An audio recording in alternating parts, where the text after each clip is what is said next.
దేవునికి దేవునికి దేవుని దేవుని దేవుని రాజ్యంలో వాడబడాలి, దేవుడు నన్ను ఏర్పరచుకోవాలి, నా చేయబట్టుకోవాలని ముందే చెప్తారా? సాధారణమైన వ్యక్తిగా ఉంటారా, లేకపోతే అసాధారణమైన వ్యక్తిలా ఉంటారా? అసాధారణమైన వ్యక్తి కావాలా? కొంతమందికి వద్దట, అసాధారణమైన వ్యక్తి కావాలి కదా. అయితే బైబిల్లో ఒక మాట ఉంది, ఏంటి అని అంటే మత్తయి 24వ అధ్యాయము 14వ వచనం. మత్తయి 24వ అధ్యాయము 14వ వచనం. మనము సాధారణమైన మనుషులలాగా మనం ఉండొద్దు. కాగా పిలువబడిన వారు అనేకులు, ఏర్పరచబడిన వారు ఎంతమంది? కొంతమంది. ఈరోజు ఇక్కడ కూడి వచ్చిన ప్రతి ఒక్కరు ఎవరు? పిలువబడ్డవారు. ఈరోజు మనం క్రైస్తవ కుటుంబాలను మనం జన్మించాం. ప్రార్థన అనేది మనకు తెలుసు, పాటలు ఎలా పడమో తెలుసు, వాక్యం ఎలా చదవాలో తెలుసు, వాక్యం ఎలా చెప్తారో తెలుసు, చర్చికి వెళ్ళాలో లేదో తెలుసు, లేక ఏది తప్పు ఏది రైటో మనకు తెలుసు, సండే స్కూల్ వెళ్ళానో లేదా మనకు తెలుసు. కరెక్టా కాదు? అన్ని మనకు తెలుసు. చర్చ్ యాక్టివిటీస్ అన్ని తెలుసు. యేసుక్రీస్తు ఎవరో తెలుసు, వాళ్ళ తల్లి ఎవరో తెలుసు, బైబిల్ ఏంటో తెలుసు, అన్ని తెలుసు మనకి. చిన్నప్పటి నుంచి ప్రార్థన జీవితం తెలుసు, ఎట్లా ఉండాలో కూడా మనకు తెలుసు కదా, అవునా కదా?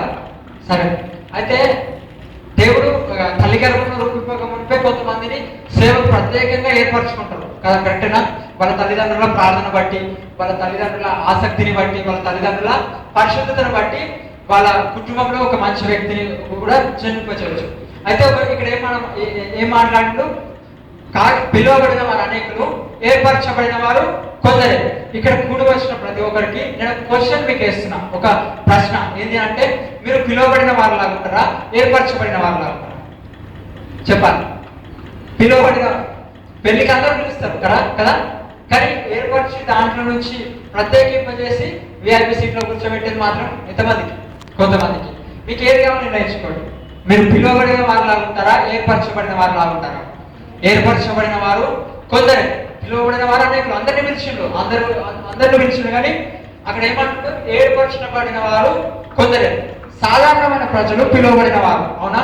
ఏర్పరచబడిన వారు అసాధారణమైన ప్రజలు, అసాధారణమైన ఏమంటారు? పీపుల్, స్పెషల్ వ్యక్తులు. కరెక్టా?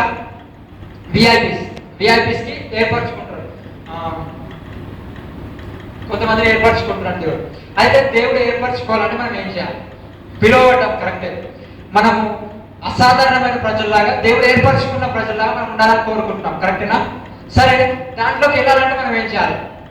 మనం దేవుడు మనల్ని ఏర్పరచుకోవాలంటే, అసాధారణ ప్రజగా, అసాధారణమైన ఒక వ్యక్తిగా మనం చేయాలంటే, స్పెషల్ క్యాండిడేట్ గా మనం చేయాలంటే మనం ఏం చేయాలి? మనకు ఆశ ఉంది, కరెక్టే. ఏమైనా ఆశ ఉంది? పిలువబడ్డాము, ఏర్పరచుకోవాలని ఆశ ఉంది. కానీ ఆశ ఉందా మాత్రము సరిపోదు, కరెక్టేనా?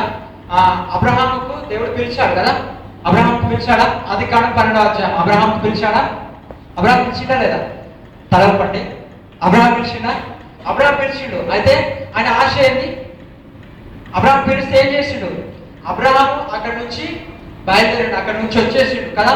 ఆ పిలుపుకి అంటే ఏర్పరచుకోవాలని, దేవుడు నన్ను ఏర్పరచుకోవాలి పిలిచిన తర్వాత వాగ్దానం చేసిన తర్వాత ఆయన వాగ్దానం స్వతంత్రించుకోవడానికి ఆయన అక్కడి నుంచి నడిచిండు కదా. వాగ్దానం స్వతంత్రించుకోవాలంటే ఆయన ప్రయాసపడ్డాడు. ఆయన ఒకటి. అయితే మోషేకి ఒక కొండ కింద నిల్చుంటే ఒక కొండ పైన ఒక పొద మండుచున్నది, అది కాలిపోతలేదు. అయితే ఆయన హృదయంలో ఒక ఆసక్తి పుట్టింది, ఒక ఆశ పుట్టింది. ఏమైనా ఆశ పుట్టింది? అక్కడ ఏముందో నేను చూడాలి, అవునా? కరెక్టేనా? అక్కడ ఏముందో నేను వెళ్ళి చూడాలి, అక్కడ ఏముందో నేను చూసి నేను కనుగొనాలి. అక్కడ ఏంటి? అంత పొద మండుతుంది, అంత ఎర్రగా మండుతుంది, కానీ ఆ పొద కాలిపోవట్లేదు. అదేందో నేను చూడాలని చెప్పి ఆయన ఏం చేసిండు? అక్కడ నుంచి బయలుదేరి కొండ ఎక్కినా లేదా? అవునా? ఆయన ఆశ ఉంది ఏంటంటే అది చూడాలని చెప్పి. ఆశ ఉంది కాబట్టి ఆయన అక్కడనే నిల్చోలేడు. ఆశ ఉంది, అయ్యో అది నేను ఎక్కాలని, అయ్యో నేను అది ఎక్కాలని కృంగిపోయి కుమిలిపోతూ, లేకపోతే ఇంకా ఏదో నాకు అది సాధ్యమో కాదో, అది నాకు అసాధ్యం అనుకుంటా అని చెప్పి అక్కడ నిల్చోలేడు కదా. అక్కడ ఏం చేసిండు? మోషే ఏం చేసిండు? ఆ కొండ పైనకి వెళ్ళాడు. ఎందు గురించి? ఆ పొద ఏందో చూడాలి, ఆ అద్భుతం ఏందో చూడాలి, ఆ వింత ఏందో చూడాలి, అదేంటి మండేది, అది నేను చూడాలి, నా కళ్ళారా చూడాలని చెప్పి మోషే ఆ కొండ పైనకి ఎక్కడం జరిగింది. ఆ కొండ పైనకి ఎక్కగానే దేవుడు ఆయనకు దర్శనం ఇచ్చాడు, కరెక్టా కదా? ఆ అప్పుడు దేవుడు ఆయన ఏర్పరచుకొని ఆయనకి ఇశ్రాయేలీలకు ఏమైనా ఒక నాయకుడిగా సిద్ధపరచును. 40 రోజులు 40 రోజులు అక్కడే కొండపై నుంచి ఆయనకు సిద్ధపరచును.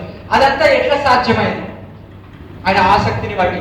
ఓన్లీ ఆసక్తి ఉంటేనే సరిపోయిందా? ఓన్లీ ఆశ ఉంటేనే సరిపోయిందా? ఈరోజు మనకు కూడా ఆశ ఉంది. ఏమనంటే ఏర్పరచబడిన జనాంగంగా, ఏర్పరచబడిన ఒక వ్యక్తిగా మనం ఉండాలని మనకు ఆశ ఉంది. కానీ ఆశను నెరవేర్చుకోవాలంటే ఏం చేయాలి? ప్రయత్నించాలి. ఆశను నెరవేర్చుకోవాలంటే దానికి తగ్గట్టు జీవించాలి. ఆశను పొందుకోవాలంటే మనం నడవాలి. ఆ మోషే ఆశ వచ్చింది లోపల, అదేంటో నేను చూడాలి అని అనుకున్నాడు. అయితే అనుకుని ఏం చేసిండు? ఆ కొండపైనకి ఎక్కిండు, చూసిండు, దేవుడి దగ్గర గొప్ప ఆశీర్వాదాలు పొందుకున్నాడు.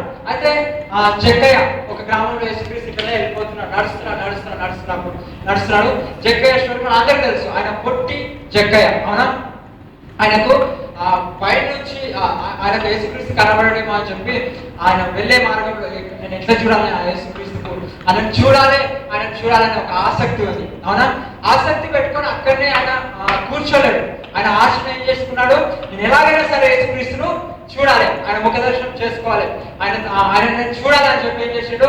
ఆ యేసుక్రీస్తు వెళ్ళే మార్గంలో ఆయన కూడా వచ్చి అందరికంటే ముందు ఒక మేడి చెట్టు ఎక్కి కూర్చున్నాడు కదా, అవునా? ఒకవేళ కింద ఉన్నట్లయితే ఆయన కనబడకపోయేది కదా. ఆయన ఒకవేళ కింద ఉంటే ఆయన కనబడిపోయేది. అందరూ తొక్కేస్తుంటే చాలా కిక్కిరిసిన జనం ఎట్లా ఉంటుందో మనకు తెలుసు కదా.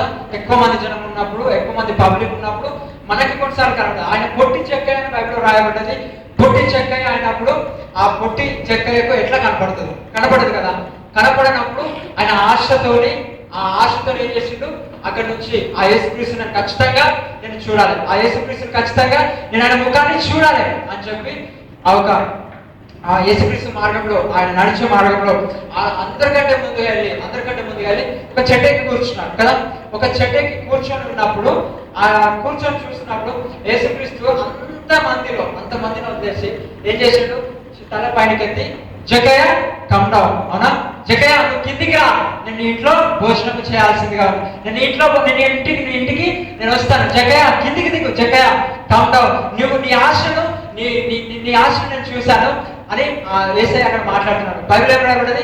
ఆశ కలిగిన ప్రాణాన్ని దేవుడు తృప్తిపరిచిన దేవుడుగా మనకున్నాడు. అయితే మనం నువ్వేం ఆశపడ్డావు? ఏర్పరచబడిన జనాంగంగా నువ్వు ఉండాలనుకుంటున్నావు. ఆయన కూడా ఒక ఆశ ఏంటంటే యేసుక్రీస్తుని చూడాలని ఆశ ఉంది. చూడాలని ఆశతో అక్కడే సరిపెట్టుకోలేడు. నేను చూడాలి అంటే అది కాదు. ఏం చేసాడు? చెట్టు ఎక్కాడు. ఎంత రిస్క్ అయిన పని కదా. ఒక పొట్టి చెక్కయ్య మేడి చెట్టు ఎక్కడం అంటే అది సాధ్యమేనా? ఆయన ఒక చెట్టు ఎక్కిన తర్వాత ఆ చెట్టు పైన నుంచి ఆ యేసుక్రీస్తుని చూస్తుంటే అందరిని ఉద్దేశులు వాళ్ళందరూ ఎవరి దగ్గర కూడా భోజనానికి వెళ్ళలేడు. అక్కడ పరిసర ఏంటి పాపి ఇంటికి దేవుడు భోజనానికి వెళ్తున్నాడు అని చెప్పి అందరూ అనుకున్నాడు. ఆయన కూడా దేవుడు పట్టించుకోలేడు. ఎందుకు పట్టించుకోలేడు అంటే ఆయన ఆశ, ఆయన కోరిక, ఆయన డిజైర్, ఆయన కోరికను ఎందుకు నెరవేర్చున్నారంటే ఆయన కోరిక నెరవేర్చుకోవడానికి, యేసయ్యను చూడడానికి ఆయన చెట్టు ఎక్కిండు. యేసయ్యను చూసినప్పుడు యేసయ్య ఆయనతో మాట్లాడు, జక్కయ్య కిందికి రా అని అంటే ఆయన ఎట్లాంటి దాంట్లో ఎక్కి ఉన్నాడో మనకు తెలియదు. దానికి మనము ఏమంటారు, కొన్ని తీసుకోవచ్చు. దాంట్లో ఆత్మీయతకు సంబంధించిన కొన్ని సత్యాలను తీసుకోవచ్చు. ఒకటి, గర్వం ఉన్న వాళ్ళు ఒకవేళ ఉన్నట్లయితే, ఇంకొకటి పాపంలో ఎక్కలేనంత ఎత్తైన ఒక చెట్టు ఎక్కినట్లయితే, లేకపోతే ఇంకా ఏదైనా సరే, ఏ పాపంలో అయినా సరే, ఇట్లాంటి దానిలో సరే